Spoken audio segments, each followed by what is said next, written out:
importante você conhecer o temperamento para você se conhecer. Eu me lembro que na primeira mensagem sobre esta série, eu comentei com vocês que a máxima principal do pensamento grego, da sabedoria grega, na Grécia, vocês sabem, nasceu a filosofia. Então, para Sócrates, Platão, esses gênios da sabedoria humana, conhecer a si mesmo é o primeiro passo para que você possa ter sabedoria. Então, conhece-te a ti mesmo era a primeira instrução de um discipulador ao seu discípulo. Então, a chance que temos de entender um pouco os temperamentos é muito importante, porque você se conhece, sabe como você reage. Eu, por exemplo, não conheço o meu temperamento perfeitamente, é claro. Estou caminhando para aprimorar-me, mas eu sei exatamente as áreas que vão me fazer sofrer, que vão me fazer sorrir, que vão me fazer pecar. Então é muito importante conhecer o próprio temperamento para que você possa entender a si mesmo e quem está ao seu lado. Amém? Então vamos para o próximo slide, Caio.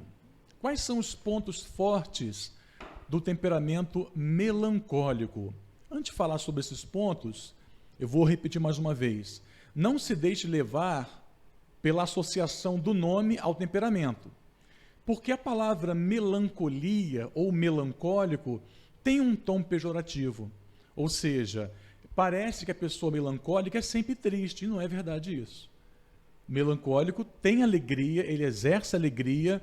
É que, para caracterizar o resumo desse temperamento, optou-se pelo nome melancólico, tá? Mas não quer dizer que o temperamento melancólico é só repleto de melancolia, isso não é verdade.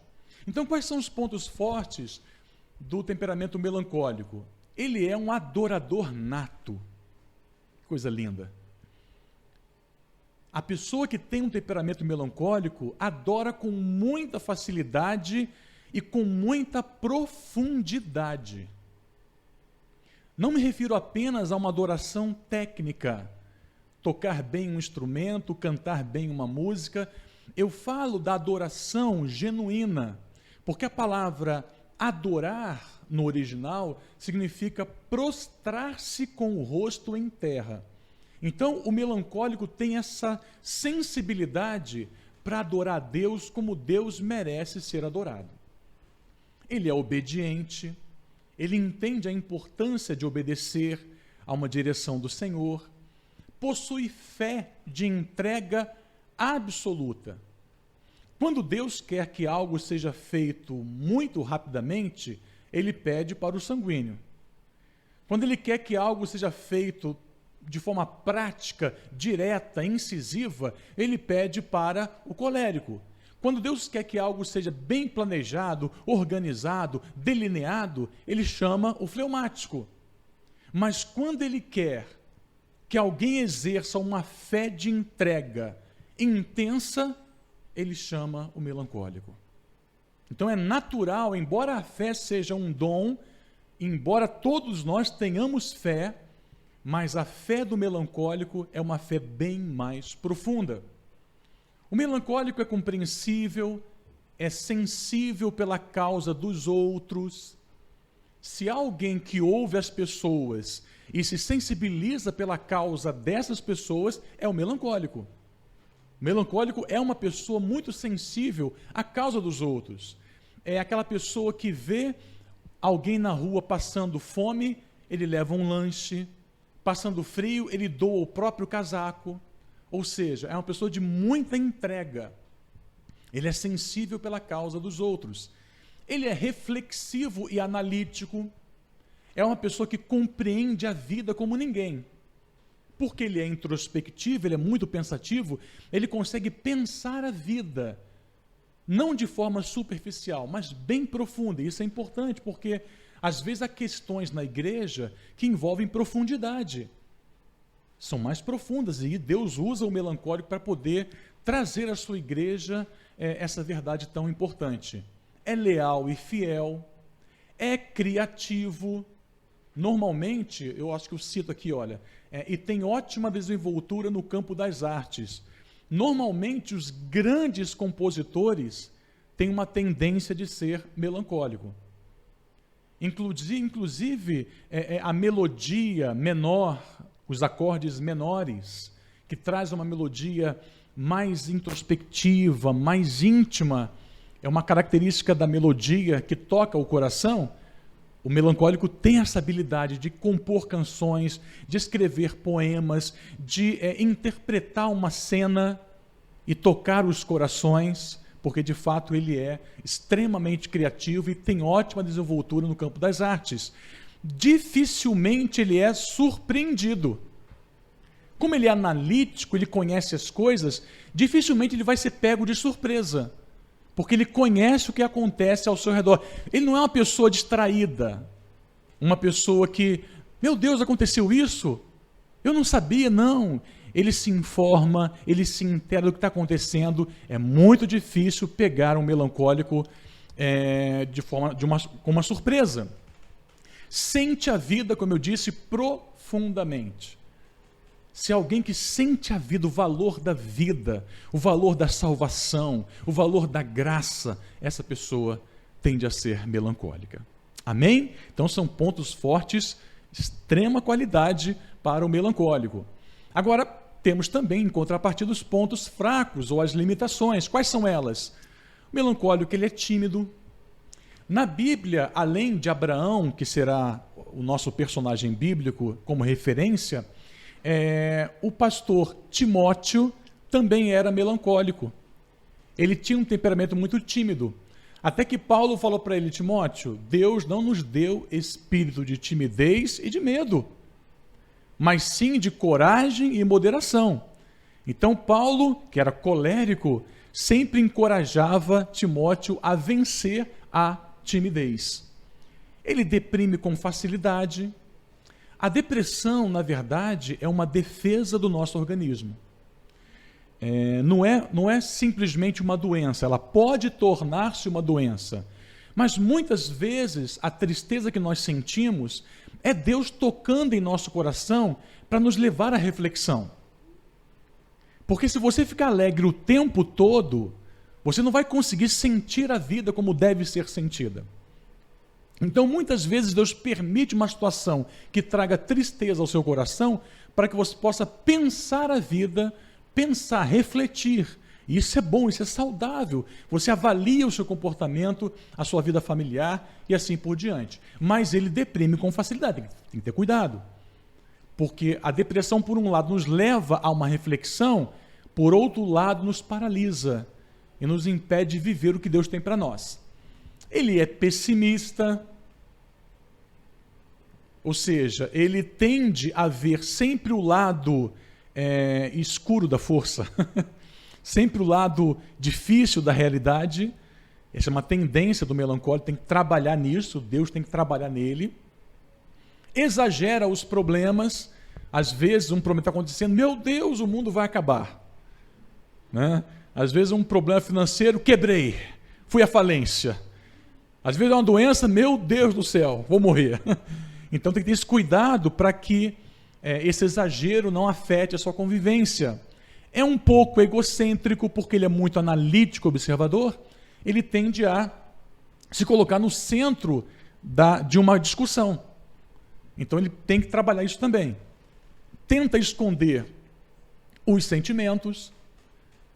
Quando você pergunta, tudo bem com o sanguíneo, ele, não está nada bem, pastor, estou arrasado. Quando você fala para o colérico, eu estou bem, sim, mas olha, estou lutando, né, para dar essa volta toda aí, porque eu sei que estou junto com o Senhor, Deus é comigo. Você pergunta para o fleumático, estou trabalhando nisso, estou trabalhando, estou planejando aqui, né? Fala para o melancólico, tudo bem? Tá sim. Tá mesmo? Com certeza. Você não está vendo? Estou. Então ele tende a esconder um pouquinho o sentimento dele. Isso gera um estado que é um alerta, que é a dissimulação. Muitas pessoas melancólicas, elas acabam jogando com os sentimentos dos outros, porque ela dissimula aquilo que ela sente faz com que o outro pense de forma diferente sobre ela, e isso é uma dissimulação. Tem dificuldade de trabalhar em equipe, porque normalmente os melancólicos tendem a caminhar para uma profissão liberal, porque ele exerce melhor sozinho a profissão dele a ter de dividir com uma equipe. Não é que ele não consiga trabalhar em equipe, não é isso, mas ele tem dificuldade. E muitas vezes, se o melancólico é cristão, Deus lança um desafio para ele para trabalhar em equipe, para ele poder superar isso. Ele nunca vai superar por completo, mas ele vai superar a ponto de não resistir a um trabalho em equipe. Compara-se aos outros, volta e meia ele se compara aos outros, e por conta disso se sente inferior. Por mais qualidades que o melancólico tenha, às vezes ele se sente um pouquinho inferior. Então Deus tem que trabalhar no coração dele para que ele possa entender que ele tem valor para Cristo em nome de Jesus. Quem será o nosso personagem bíblico? Como eu disse, Abraão, o pai da fé. Então, através... e eu preparei esses versículos finais, queridos, para que a gente comece desde o chamado de Abraão até o momento crucial da vida dele, mostrando, não tem como, é claro, a gente citar nesses versículos todas as qualidades e limitações do temperamento melancólico. Mas alguma coisa dá para pescar, e através da reação de Abraão e de Deus, a gente vai ter um entendimento melhor desse temperamento e também deixar que o Espírito Santo trabalhe em nome de Jesus. Vamos lá para o primeiro texto? Olha lá. Gênesis 12, 1, 4 diz assim: Ora, disse o Senhor a Abrão, nessa época Abrão ainda não tinha o nome Abraão, porque o nome Abrão, Abraham, significa pai exaltado em hebraico. Abraham significa pai de nações. Então perceba que Deus tinha uma particularidade. Às vezes, ele mudava o nome das pessoas. O apóstolo Paulo chamava-se Saulo. Deus mudou o nome para Paulo. E sabe o que o Paulo significa? Pequeno. Paulo era tão grande em conhecimento, tão grande em experiência intelectual, que Deus mostrou para ele: você é grande para você, mas para mim você vai ser pequeno. E de pai exaltado, o nome de Abraão, Deus mudou depois para pai de nações, pai de multidões, que era a promessa feita para ele nesse versículo aqui. Olha o que Deus falou a Abraão: sai da tua terra, da tua parentela e da casa de teu pai, e vai para a terra que te mostrarei. De ti farei uma grande nação, e te abençoarei, e te engrandecerei o nome. Sê tu uma bênção. Abençoarei os que te abençoarem, e amaldiçoarei os que te amaldiçoarem. Em ti serão benditas todas as famílias da terra. Olha o versículo em destaque. Partiu, pois, Abrão, como lhe ordenara o Senhor, e Ló foi com ele. Tinha Abrão 75 anos quando saiu de Harã. É claro que esse versículo trata de uma qualidade de Abrão, ou de Abrão, porque ele tinha 75 anos de idade, estava muito bem estabelecido na cidade de Ur dos Caldeus, tinha família, tinha tudo, só não tinha filhos, mas tinha uma vida de pleno sucesso para aquela época. Então perceba que uma das qualidades mais fortes do melancólico é essa fé que vai, essa fé que não resiste. Então Deus chamou Abraão, ele não pensou duas vezes. Partiu, pois, Abrão como lhe ordenara o Senhor. Ou seja, ele foi para uma terra que Deus ainda iria mostrar a ele. Isso é fé. Essa é uma qualidade marcante de quem tem um temperamento melancólico. Essa fé de entrega, essa fé de apostar no que Deus fala para você. Muitas pessoas, muitos temperamentos questionam a Deus. Será que é isso mesmo, Senhor? Será que eu devo por aqui mesmo? Às vezes não vão e perdem a bênção. Mas o melancólico, por ser analítico e de entrega, ele recebe o chamado do Senhor e vai. Foi assim que Abraão fez, ele partiu como o Senhor lhe havia ordenado. Então essa é uma grande qualidade. Se você tem um temperamento melancólico, essa é uma qualidade que você deve desfrutar. Quando Deus chamar você, você vai, porque essa é uma marca importante do seu temperamento. Vamos para o próximo texto.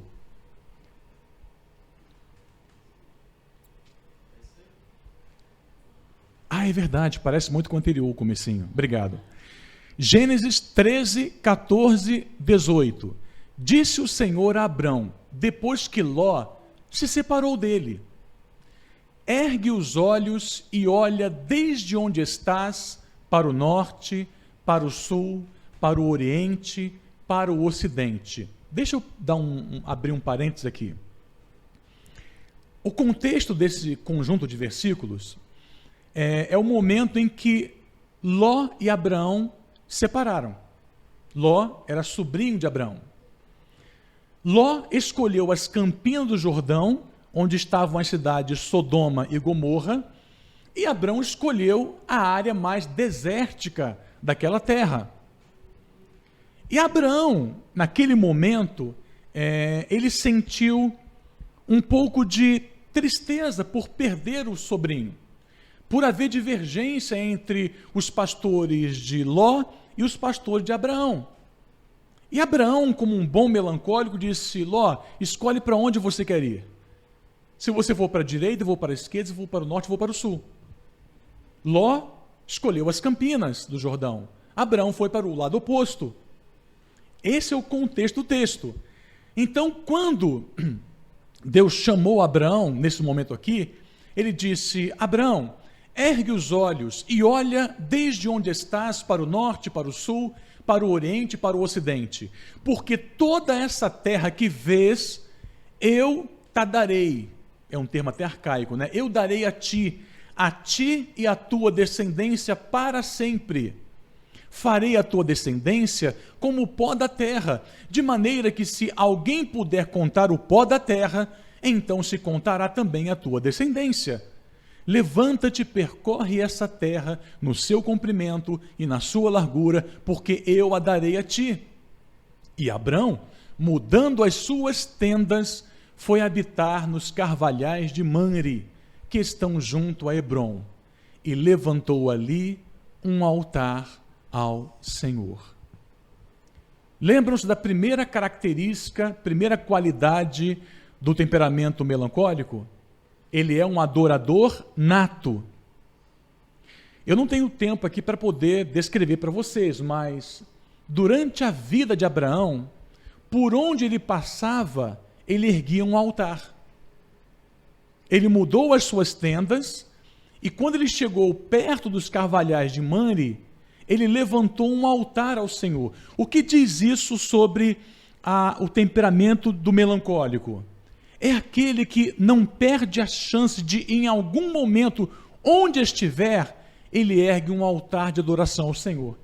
É aquele temperamento que faz a oração profunda, a oração de entrega, a oração de rendição, aquela oração profunda que agrada o coração de Deus. Não é aquela oração: Senhor Deus, eu preciso de uma bênção na minha vida, Senhor, me dá a vitória, Senhor, me reveste. Não! A oração do melancólico, a oração de adorador, é uma oração de entrega. Senhor, a minha vida é tua. Eu quero fazer tudo para o teu louvor, para a tua glória. Eu quero entregar o meu coração para ti. Senhor, para mim o mais importante é a tua presença. As bênçãos são consequência, mas o que eu quero de verdade é adorar ao Senhor. Abrão era um adorador. Por onde ele passava, ele levantava um altar ao Senhor. E essa é uma grande qualidade desse temperamento. Então, se você é melancólico, acredite, a adoração está em teu coração. Deixa Deus te usar na igreja, em sua casa. Deixa Deus te usar. Às vezes você pensa: que vontade de adorar o Senhor no meu carro. Que vontade de adorar o Senhor no meu trabalho. Que vontade de ir para uma praça, sentar, dobrar meus joelhos e adorar o Senhor. Faça isso. Não resista ao espírito, porque essa é uma marca que Deus pôs no coração do melancólico. Vamos para o próximo texto? Gênesis 15, de 1 a 6. Um outro momento da vida de Abrão. Olha o que diz a palavra: depois destes acontecimentos, veio a palavra do Senhor a Abrão, numa visão, e disse: não temas, Abrão, eu sou o teu escudo, e teu galardão será sobremodo grande. Deus estava dizendo para Abraão: olha, eu sou com você, acredite, embora você fique um pouquinho triste, um pouquinho abatido, desanimado, deprimido, Abraão, calma, eu sou contigo, não temas, Abraão, eu sou o teu escudo, o teu galardão será sobremodo grande. Quando Deus fala isso para Abraão, olha a resposta dele: Senhor Deus, que me haverás de dar se continuo sem filhos? E o herdeiro da minha casa é o Damasceno Eliezer. Pode seguir, por favor. Verso 3: disse mais Abrão: a mim não me concedeste descendência, e um servo nascido na minha casa será o meu herdeiro. A isto respondeu logo o Senhor, dizendo: não será esse o teu herdeiro, mas aquele que será gerado de ti será o teu herdeiro. Então conduziu até fora e disse: olha para os céus e conta as estrelas, se é que podes. Ele disse: será assim a tua prosperidade. Ele creu no Senhor e isto foi imputado por justiça. Muitas vezes, não só neste momento, houve vários momentos em que Abrão desanimou. É natural que nós, como seres humanos, desanimemos, é natural. Problema de trabalho, problema em casa, na igreja, na família, enfim. O que não faltam são problemas para a gente desanimar. Mas o melancólico, muitas vezes, ele não consegue guardar em seu coração a palavra do Senhor, a promessa do Senhor. Muitas vezes ele questiona a promessa do Senhor repetidas vezes. E Deus precisa voltar a falar com Abraão. Abraão, conta as estrelas do céu, se você pode contá-las. Assim será a tua descendência. Ele fala: ah, Senhor Deus, o Senhor não me dá descendência, e o meu herdeiro será o servo Eliezer. E Deus fala: não, não será ele, será uma pessoa, um menino, será um fruto do teu ventre, do ventre de Sara, sua mulher. Ou seja, virá de ti, Abraão. Então temos que ter cuidado, quem vive com temperamento melancólico, porque é muito comum questionar a vontade do Senhor. Às vezes Deus dá o chamado para o melancólico, ele não recebe no tempo que ele imagina ser adequado para receber, ele começa a questionar ao Senhor. Então tem que ter esse cuidado para que você não rejeite a promessa de Deus na sua vida, se você experimenta esse temperamento. O bom é que no final, pode voltar um pouquinho só? O bom é que no final, ele creu, Abraão creu, mas foi necessário que Deus interviesse mais uma vez e falasse: Abraão, a bênção que eu tenho para você é grande, não desista, permaneça firme, eu sou contigo. Amém? Agora sim. O próximo texto, Gênesis 16, de 1 a 2. Esse episódio é bem interessante. Ora, Sarai, o nome Sarai é interessante porque, como eu falei para vocês, Deus muda o nome das pessoas, né? E Sara, ou Sarai inicialmente, ela tinha o temperamento colérico.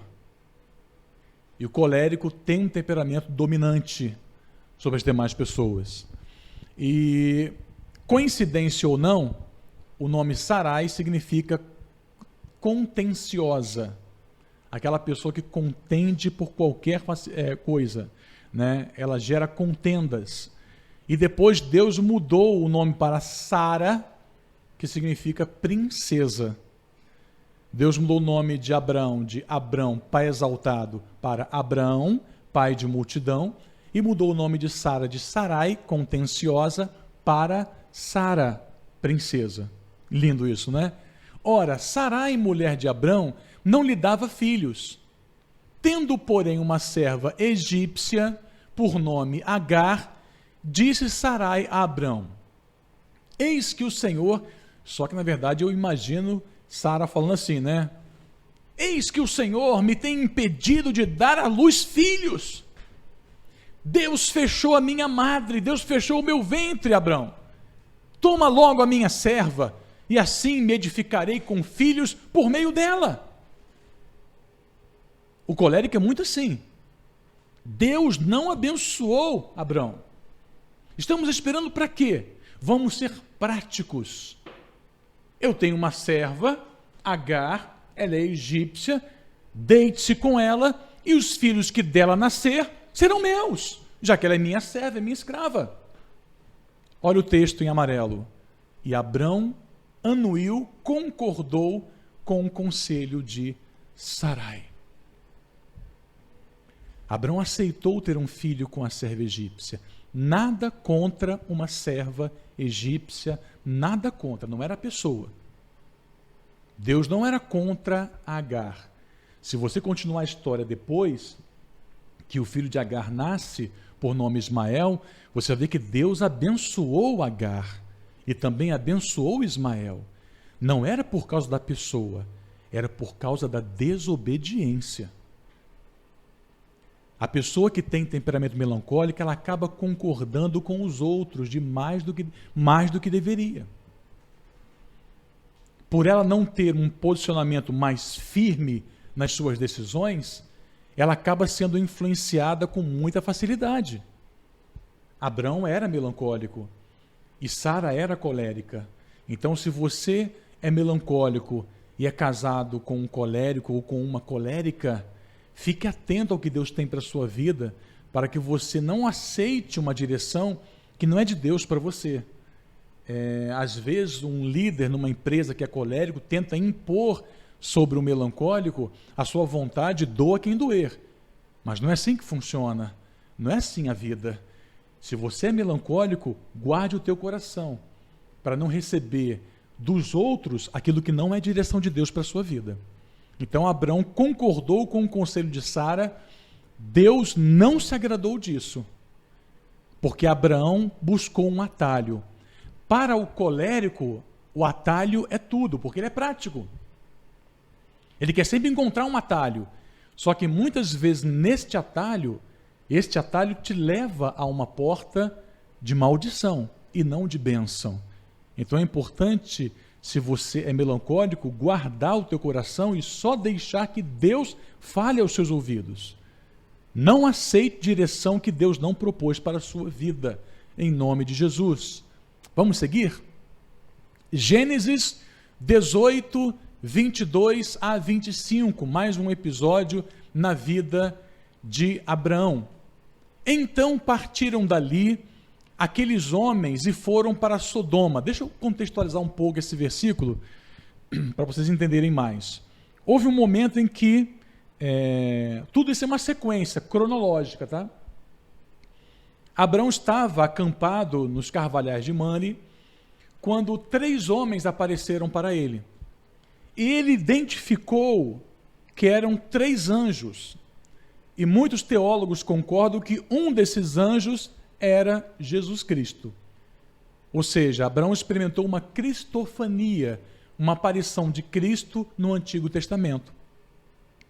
E Abraão ofereceu para esses homens um banquete, mandou Sara preparar um banquete para eles. Só que esses homens não foram visitar somente Abraão. A missão deles era destruir Sodoma e Gomorra. Eles contaram isso para Abraão, falando: olha, o pecado de Sodoma e Gomorra é tão grande, é tão numeroso, que subiu ao céu. O pecado daquelas 2 cidades subiram aos céus. E Deus agora vai intervir e vai lançar fogo do céu contra aquelas cidades. Só que Abraão lembrou-se de que Ló, seu sobrinho, morava lá em Sodoma. E ele começou a conversar com os anjos. Os 2 anjos foram, Jesus, ou o Senhor, permaneceu com ele, ele começou a dialogar com o Senhor para que ele não aniquilasse um justo junto com a cidade. Então o texto diz, então partiram dali aqueles homens, foram 2 anjos, e foram para Sodoma. Porém, Abraão, aqui ele já tinha o nome de Abraão, permaneceu ainda na presença do Senhor. Era o 3º anjo, que era Jesus Cristo. E aproximando-se a ele, disse, destruirás o justo com o ímpio? Lembra uma das qualidades do melancólico, que é se sensibilizar pela causa dos outros? Ele estava muito preocupado com Ló. Embora Ló mesmo tivesse escolhido ir para Sodoma e Gomorra, mas como tio ele se preocupava com o sobrinho e não queria que a morte viesse também sobre ele. Próximo versículo. Se houver porventura, isso Abraão falando, se houver porventura 50 justos na cidade, destruirás ainda assim e não pouparás o lugar por amor dos 50 justos que nela se encontram? Longe de ti o fazeres tal coisa, matares o justo com o ímpio, como se o justo fosse igual ao ímpio, longe de ti. Não fará justiça o juiz de toda a terra? E o diálogo segue do Senhor falando com ele, não, se tivesse 50 justos, eu não... Se tiver lá dentro do Abraão 50 justos, eu poupo as cidades. E é até engraçado que Abraão continua dialogando com o Senhor. Não está aqui. Depois você pode ler em casa. Mas se tiver 40, o Senhor, se tiver 40, eu não destruo. Abraão, Senhor, me perdoe, mas se tiver 30, 20, 10, porque ele queria saber que se só Ló fosse o justo na cidade, se ele iria tirar ou poupar a cidade. Ele falou assim, Abraão, aí agora é paráfrase do pastor Marcelo, tá? Fique tranquilo, rapaz, relaxa, se tiver alguém injusto lá, eu não vou tratar o culpado por inocente, nem o inocente por culpado, eu vou tirar a pessoa. Eu só vou julgar os ímpios. Se houver lá um justo sequer, eu vou tirar. E de fato aconteceu. Deus tirou Ló, sua esposa e suas filhas. Agora, perceba a qualidade do melancólico. Ele é um intercessor nato. Sabe aquele intercessor que não quer aparecer? Que ama os bastidores?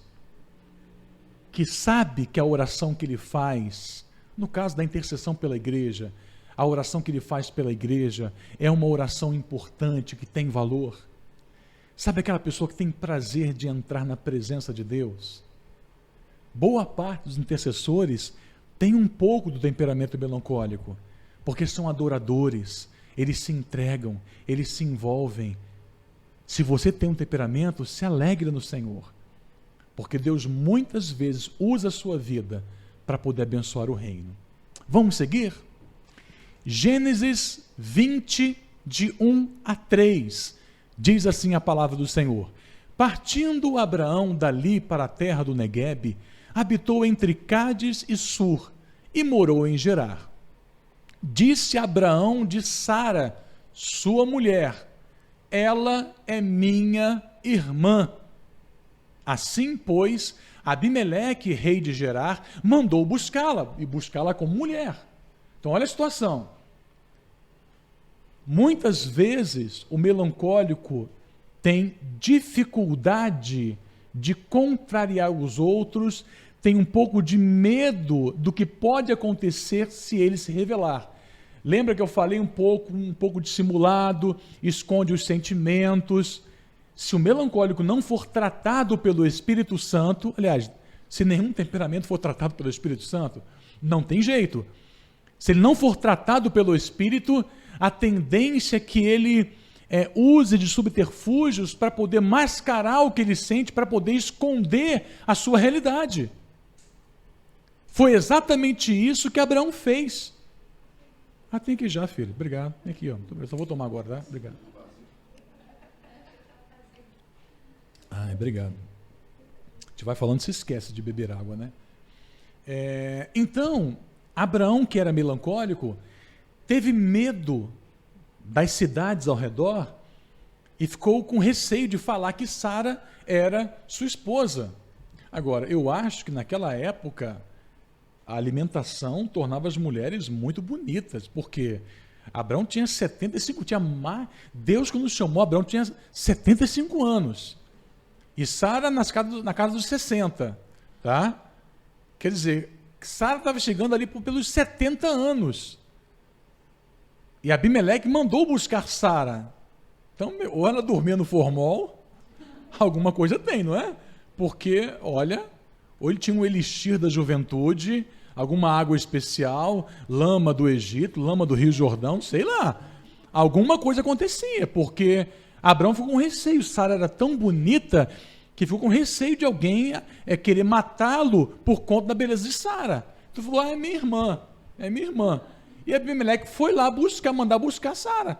Se ela é tua irmã, vai ser minha. E Abraão não fez nada, tá? Imagine, chega um rei e manda buscar a sua esposa na sua casa. O que você faz? Você parte para cima. Você pode até perder a batalha. Você pode até ser preso pelo soldado do rei. Mas você vai levar uns 3 com você, Você vai nocautear uns 3. Na hora assim, minha filha, nem toca. Alguém chegar em casa para tocar. Meu Deus, você vira um urso, você vira um leão. A sua força quadruplica. Isso é provado biologicamente falando. Abraão não fez nada. Vai levar Sara? Sara, faz a mala, querida.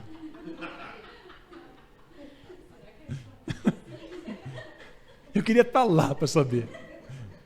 O dia que estivermos no céu, falar para Abraão, amigão, chega aqui. Tu deixou mesmo levar tua esposa, cara? Mas sabe como é que é, né? Temperamento, né, tal. Eu não participei do teu culto lá na Igreja Doadores, né? Então eu não conhecia meu temperamento, eu não sabia como é que era, tal, e por isso eu acabei cedendo, né? Mas depois Deus restaurou, né? Agora, como Deus cuida de nós, né, irmãos? Mesmo nas decisões equivocadas, nas escolhas erradas, nosso tropeço, Deus vai lá e arruma de uma forma maravilhosa, né? Olha o que aconteceu. Deus, porém, veio a Abimeleque em sonhos de noite e lhe disse, vai ser punido de morte por causa da mulher que tomaste, porque ela tem marido. Olha só, era natural daquela época, né?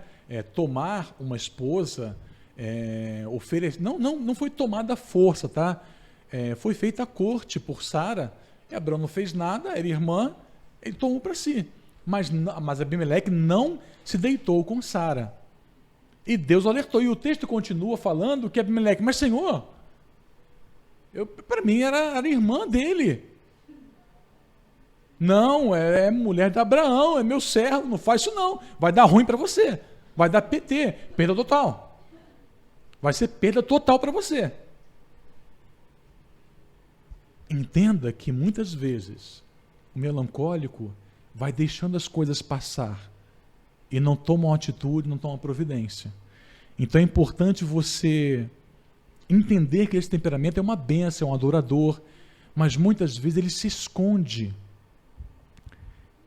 Pessoas que têm doença crônica e ainda assim são melancólicas, é muito difícil lidar com elas, porque elas acabam usando da doença para receber atenção, usando a doença como escudo para suas falhas, para os seus defeitos. Então, por isso que é importante Deus cuidar, Deus tratar do seu temperamento. É claro que Abraão, ao longo de todo esse processo, foi sendo tratado por Deus. É claro que sim. Depois ele tornou-se, não vamos fechar com chave de ouro essa série com o último versículo, mas ao longo do processo Deus teve que ensinar a Abraão. Se Deus não interviesse com Abimeleque, teria sido uma catástrofe. Então é muito importante você, como melancólico, se você for melancólico, você entender que você precisa se revelar, você precisa se posicionar. Muitas vezes o melancólico acaba seguindo a corrente, seguindo a tendência do momento, mas às vezes Deus quer algo diferente para você. Vamos seguir? Gênesis 22, de 1 a 3, é o nosso último conjunto de versículos sobre esse tema, e é um dos mais especiais. Diz assim a palavra do Senhor: depois dessas coisas, pôs Deus Abraão à prova, e lhe disse: Abraão. Este lhe respondeu: eis-me aqui. Acrescentou Deus: toma teu filho. Nessa época, Isaque já havia nascido, né? Teu único filho, Isaque, que significa sorriso, a quem amas, e vai-te à terra de Moriá. Oferece-o ali em holocausto sobre um dos montes que eu te mostrarei. Levantou-se, pois, Abraão de madrugada, e tendo preparado o seu jumento, tomou consigo 2 dos seus servos e a Isaque, seu filho. Rachou a lenha para o holocausto e foi para o lugar que Deus lhe havia indicado. Lembram-se que eu falei das qualidades, e uma delas era fé de entrega absoluta? Tente se colocar um pouquinho no lugar de Abraão. E aqui o texto nem fala de Sara. Nem fala de Sara. Talvez Sara, é uma suposição minha, tá? Apenas suposição. Talvez Sara nem tivesse sabido disso.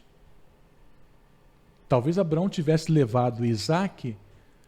Isaque não sabia, com certeza. Isaque não sabia. Talvez Sara também não. Mas olha que situação. Deus promete algo para Abraão, um filho. A partir dele, Deus daria a Abraão uma multidão de filhos e filhas. Quando esse jovem atinge a adolescência, Deus pede. Você que é pai, imagine Deus pedindo um filho para você. Deus me livre, né? Imagina, tem que só se colocar no lugar, né?